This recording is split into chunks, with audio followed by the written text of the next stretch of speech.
प्रधानमंत्री ने अर्थव्यवस्था की मजबूती के लिए स्थानीय उत्पादों को वैश्विक पहचान दिलाने पर जोर दिया है।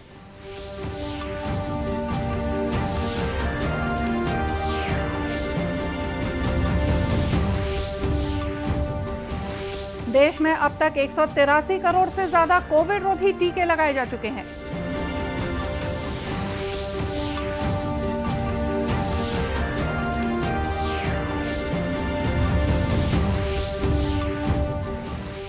भिलाई के मैत्री बाग में 17 काले हिरणों के मौजूद होने से बढ़ा आकर्षण।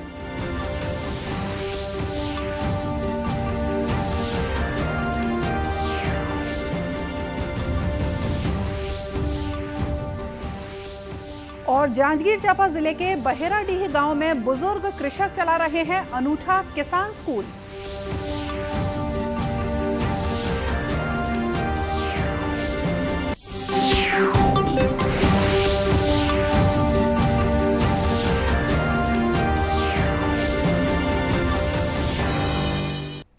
नमस्कार, आप देख रहे हैं दूरदर्शन समाचार। मैं हूं मोनिका शर्मा और आइए अब देखते हैं समाचार विस्तार से। प्रधानमंत्री नरेंद्र मोदी ने अर्थव्यवस्था की मजबूती के लिए स्थानीय उत्पादों को वैश्विक पहचान दिलाने पर जोर दिया है। आकाशवाणी से मन की बात कार्यक्रम में उन्होंने कहा कि अब भारत के उत्पाद दुनिया के हर नए बाजार में पहुंच रहे हैं। उन्होंने कहा कि स्थानीय उत्पादों को समर्थन देकर उन्हें ग्लोबल बना सकते हैं। प्रधानमंत्री ने देश का निर्यात लक्ष्य $100 अरब तक पहुंच जाने को बड़ी उपलब्धि बताते हुए लोगों से अपील की कि वे स्थानीय उत्पादों को वैश्विक स्तर पर ले जाने का प्रयास करें ताकि भारतीय उत्पादों की प्रतिष्ठा और बढ़ सके। श्री मोदी ने कहा कि भारत में बने उत्पादों की मांग दुनिया भर में बढ़ रही है। इससे पता चलता है कि भारत की आपूर्ति व्यवस्था मजबूत हो रही है। प्रधानमंत्री ने कहा कि इनके कठिन परिश्रम की बदौलत ही देश ने $400 अरब का निर्यात लक्ष्य हासिल किया है। $400 बिलियन यानी 30 लाख करोड़ रुपए के एक्सपोर्ट का टारगेट हासिल किया है। पहली बार सुनने में लगता है कि ये अर्थव्यवस्था से जुड़ी बात है, लेकिन ये अर्थव्यवस्था से भी ज्यादा भारत के सामर्थ्य, भारत के पोटेंशियल से जुड़ी बात है। एक समय में भारत से एक्सपोर्ट का आंकड़ा कभी 100 बिलियन, कभी 150 बिलियन, कभी 200 बिलियन तक हुआ करता था। अब आज भारत $400 बिलियन पर पहुंच गया है। इसका एक मतलब ये कि दुनिया भर में भारत में बनी चीजों की डिमांड बढ़ रही है। दूसरा मतलब ये कि भारत की सप्लाई चेन दिनों दिन और मजबूत हो रही है। श्री मोदी ने हाल ही में पद्मश्री पुरस्कार ग्रहण करने वाले बाबा शिवानंद की चर्चा करते हुए कहा कि हर किसी को 126 वर्ष की उम्र में योग से उनकी स्फूर्ति को देखकर आश्चर्य होता है। उन्होंने कहा कि उम्र के इस पड़ाव पर उनकी फिटनेस आज देश में चर्चा का विषय है। श्री मोदी ने कहा कि बाबा शिवानंद का जीवन हम सभी को स्वस्थ जीवन शैली को अपनाने की प्रेरणा देता है। पद्म सम्मान समारोह में आपने बाबा शिवानंद जी को जरूर देखा होगा। 126 साल के बुजुर्ग की फुर्ती देखकर मेरी तरह हर कोई हैरान हो गया होगा। और मैंने देखा पलक झपकते ही वो नंदी मुद्रा में प्रणाम करने लगे। मैंने भी बाबा शिवानंद जी को झुककर बार बार प्रणाम किया। 126 वर्ष की आयु और बाबा शिवानंद की फिटनेस दोनों आज देश में चर्चा का विषय है। मैंने सोशल मीडिया पर कई लोगों का कमेंट देखा कि बाबा शिवानंद अपनी उम्र से 4 गुना कम आयु से भी ज्यादा फिट है। वाकई बाबा शिवानंद का जीवन हम सभी को प्रेरित करने वाला है। प्रधानमंत्री ने जल संरक्षण के विषय में कहा कि हमें जल की प्रत्येक बूंद के संरक्षण का संकल्प लेना होगा। उन्होंने कहा कि जल के दोबारा उपयोग पर भी जोर दिए जाने की जरूरत है। श्री मोदी ने कहा कि आने वाले दिनों में कई त्योहार होंगे और नवरात्रि भी शीघ्र ही आने वाली है। उन्होंने आशा व्यक्त की कि इन त्योहारों से देश की विविधता को बल मिलेगा। राष्ट्रव्यापी टीकाकरण अभियान के अंतर्गत देश में अब तक 183 करोड़ 16 लाख से ज्यादा कोविड रोधी टीके लगाए जा चुके हैं। स्वास्थ्य मंत्रालय ने कहा है कि कल 26 लाख से ज्यादा टीके लगाए गए। अब तक 12 से 14 वर्ष आयु वर्ग के बच्चों को 1 करोड़ 20 लाख से ज्यादा टीके लगाए जा चुके हैं। मंत्रालय ने बताया कि स्वास्थ्य कर्मियों और 60 वर्ष से अधिक उम्र के वरिष्ठ नागरिकों को अब तक 2 करोड़ 25 लाख से ज्यादा एहतियाती टीके लगाए जा चुके हैं। वहीं 15 से 18 वर्ष के आयु वर्ग को अभी तक 5 करोड़ 68 लाख से ज्यादा टीकों की पहली डोज दी जा चुकी है। इसके अलावा करीब 3.25 करोड़ टीके दूसरी डोज के रूप में लगाए जा चुके हैं। कल 1400 लोगों में कोविड संक्रमण की पुष्टि हुई और 1800 से ज्यादा रोगी संक्रमण मुक्त हुए। इस समय 16,000 से ज्यादा संक्रमित उपचाराधीन हैं। इस बीच छत्तीसगढ़ कोरोना संक्रमण बहुत कम हो गया है। कल करीब 9,000 सैंपलों की जांच में केवल 12 व्यक्ति संक्रमित पाए गए हैं। कोरोना संक्रमण को न्यूनतम स्तर पर लाने के लिए प्रदेश में टीकाकरण भी तेज गति से चल रहा है।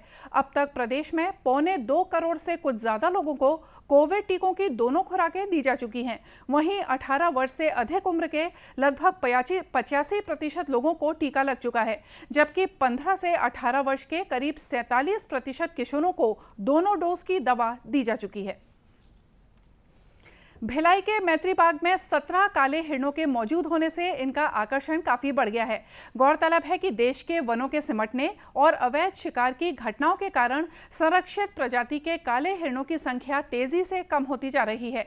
विलुप्त प्राय काले हिरण सामान्य हिरणों से अलग होते हैं। इनके संरक्षण और संवर्धन के लिए किए जा रहे विशेष प्रयासों, अनुकूल जलवायु और बेहतर देखभाल के चलते पिछले 10 सालों में इनकी संख्या 17 हो गई है। वर्ष 2011 में बोकारो जू से लाए गए 2 जोड़ी काले हिरणों की संख्या तेजी से बढ़ी है। मैत्री बाग के प्रभारी डॉक्टर नवीन जैन बताते हैं कि वनों की तुलना में चिड़ियाघर में कृष्ण मृगों की सुरक्षा और देखरेख बेहतर होने से उनका जीवन काल ज्यादा होता है। अच्छी देखभाल और अनुकूल जलवायु के कारण मैत्री बाग इस दुर्लभ प्रजाति के काले हिरणों के लिए आदर्श ठिकाना साबित हो रहा है। अच्छे रखरखाव खान पान के कारण इनकी संख्या बढ़ के अभी 17 हो गई है और वाकई में इनके लिए हमें संरक्षण के लिए बहुत मेहनत करनी पड़ती है। इनके खान पान पर विशेष ध्यान देना पड़ता है। इनको खाने में हम विशेषकर मक्का, चोकर, ग्राम सोक्ड, लिनसीड ये सब मिला के दिया जाता है। साथ साथ में हरी घास दी जाती है। इनके रखाव के लिए हमारे जो जू कर्मचारी हैं दिन रात देखभाल करते हैं और जिनके प्रयास के बाद ही हमारे यहाँ धीरे धीरे इनकी संख्या बढ़ती जा रही है। दुर्ग जिले के वन मंडलाधिकारी शशि कुमार ने बताया कि भिलाई के मैत्री बाग में हिरणों के औसत आयु से ज्यादा जीवन काल होने की वजह सुरक्षा, खानपान और बेहतर उपचार भी हैं। उन्होंने बताया कि काले हिरण की कृष्ण मृग और कस्तूरी मृग के नाम से भी जाना जाता है।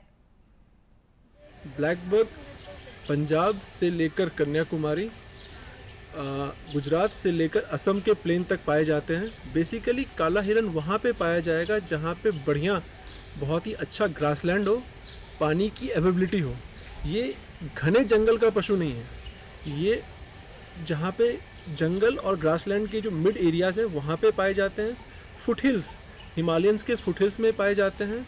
और अभी अगर देखा जाए तो काले हिरन बहुत सारे प्रोटेक्टेड एरियाज़ में काफ़ी संख्या में हैं। जैसे अगर आप कान्हा जाएंगे तो वहाँ आपको काला हिरन, ब्लैक बग बिल्कुल दिखेगा। इन काले हिरणों को देखने के लिए बड़ी संख्या में हर दिन लोग मैत्री बाग आ रहे हैं। जांजगीर चांपा के बहेराडीह गांव में किसानों ने किसान स्कूल की शुरुआत की है। इस किसान स्कूल में अनुभवी किसानों द्वारा 18 विषयों की पढ़ाई कराई जा रही है। किसान स्कूल की सफलता को देखते हुए अब इसे एक धरोहर के रूप में विकसित किया जा रहा है। इस स्कूल में गांव के बुजुर्ग किसानों ने विलुप्त हो चुकी कृषि सामग्री और ग्रामीण परिवेश की दुर्लभ चीजों को धरोहर के रूप में संरक्षित किया है। किसान स्कूल में 100 से ज्यादा ऐसी पुरानी और दुर्लभ चीजें सहेज कर रखी हुई हैं जो आमतौर पर देखने को नहीं मिलती। इन दुर्लभ कृषि सामानों को देखने के लिए पड़ोसी गांव के किसान भी पहुंचने लगे हैं। खास बात यह है कि बहेराडीह गांव के किसान स्कूल और धरोहर का जल्द ही प्रदेश की राज्यपाल अनुसुईया उइके उद्घाटन करने वाली हैं। राज्यपाल की सहमति मिलने के बाद गांव के किसान अब इस अनूठे स्कूल को और भी ज्यादा बेहतर बनाने की कोशिश में जुट गए हैं। बहेराडीह गांव के प्रगतिशील किसान दीनदयाल यादव का कहना है कि किसान स्कूल में नए किसानों को कृषि संबंधी पारंपरिक जानकारी दी जाती है, जहां कृषि के उन सामानों से युवा किसानों को परिचित कराया जाता है जिन्हें लोग भूल चुके हैं। स्कूल है किसान मन मिल के जो खोले हैं, एमा जौन चीज़ नंदा गए हैं, जौन चीज़ है हमार पुरखा के धरोहर के रूप में आज जौन चीज़ देखे बर सुने बर नहीं मिलत है, वो चीज़ ला हमार जिला के, हमार छत्तीसगढ़ के अलग अलग जिला राज्य के किसान भाई मन ला हमन कहें कि एक संग्रहालय बनाबो कके। तो ऐसा संग्रहालय बनाएं जो वहाँ 100 से ऊपर 150 के करीब हमार जो विलुप्त होने वाला जो कृषि सामग्री है, या फिर हमार छत्तीसगढ़ या भारतीय परंपरा कहना चाहिए, चाहे वो गेड़ी होए के नागर होए कि गिल्ली डंडा होए के सुमेला होए, ये सब चीज़ ला खुमरी तुतारी छाता जाता अपन कागत हैं लइका में जो समय के जो झूला रहचुल जो कहें, ये सब चीज़ ला हमार किसान भाई मन के सहयोग से आज संग्रहित करे हैं। इस किसान स्कूल को छत्तीसगढ़ जैसे कृषि प्रधान राज्य में एक धरोहर की तरह संरक्षित किया जा रहा है, ताकि आने वाली पीढ़ी इसे देखकर कृषि की बरसों पुरानी परंपरा से परिचित हो सके। 23वीं सब जूनियर राष्ट्रीय तलवारबाजी प्रतियोगिता रायपुर में चल रही है। केंद्रीय खेल और परिवार कल्याण मंत्रालय और प्रदेश के खेल विभाग द्वारा आयोजित इस प्रतियोगिता में 23 राज्यों के 500 से ज्यादा खिलाड़ी और पदाधिकारी भाग ले रहे हैं। छत्तीसगढ़ तलवारबाजी संगठन के वरिष्ठ उपाध्यक्ष अजीत पटेल ने बताया कि कोरोना संक्रमण को देखते हुए सभी खिलाड़ियों और पदाधिकारियों के लिए सुरक्षित इंतजाम किए गए हैं। उन्होंने बताया कि इस प्रतियोगिता के सफल संचालन के लिए भारतीय तलवारबाजी संघ के करीब 150 से ज्यादा प्रशिक्षक, प्रबंधक और तकनीकी अधिकारी भी आए हुए हैं। हमारे 23 स्टेट से, पूरे भारत के 23 स्टेट से लगभग 650 प्लेयर्स, उनके ट्रेनर्स और कोचेस, रेफरीज वगैरह यहाँ पे आए हुए हैं। और ये कार्यक्रम खेल का जो आयोजन है 3 दिनों का है, ये हम आयोजन यहाँ पे कर रहे हैं। प्रतियोगिता में भाग लेने के लिए पहुंचे कुछ खिलाड़ियों ने बताया कि इस प्रतियोगिता में प्रदर्शन के आधार पर एशियाई और अंतर्राष्ट्रीय स्तर की अन्य प्रतियोगिताओं में भाग लेने के लिए श्रेष्ठ खिलाड़ियों का चयन किया जाएगा। खिलाड़ियों ने छत्तीसगढ़ की राजधानी रायपुर में हो रही इस प्रतियोगिता के लिए की गई व्यवस्थाओं को संतोषजनक बताया। भारद्वाज है, मैं फॉइल फेंसिंग खेलती हूँ।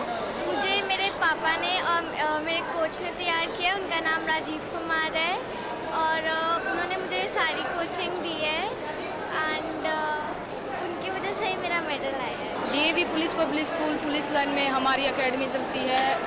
मुझे दीपक सर ने और दिनेश सर ने कोचिंग दी है और दीपक सर मुझे डीएवी पुलिस पब्लिक स्कूल में सिखाते हैं। इस प्रतियोगिता में उत्कृष्ट प्रदर्शन करने वाले खिलाड़ियों को केंद्र सरकार के खेलो इंडिया अभियान के तहत अंतर्राष्ट्रीय स्पर्धाओं के लिए तैयार किया जाएगा। और आइए अब देखते हैं कुछ खबरें जिलों से। प्रदेश के गृह मंत्री ताम्रध्वज साहू को खैरागढ़ उपचुनाव में कांग्रेस पार्टी की ओर से चुनाव अभियान समिति का संयोजक बनाया गया है। प्रदेश कांग्रेस के प्रवक्ता सुशील आनंद शुक्ला ने बताया कि ताम्रध्वज साहू के राजनीतिक अनुभव के कारण उन्हें ये महत्वपूर्ण जिम्मेदारी दी गई है। श्री साहू जल्द ही खैरागढ़ पहुंचकर पार्टी कार्यकर्ताओं की बैठक लेंगे और उपचुनाव में पार्टी की सफलता के लिए रणनीति तैयार करेंगे।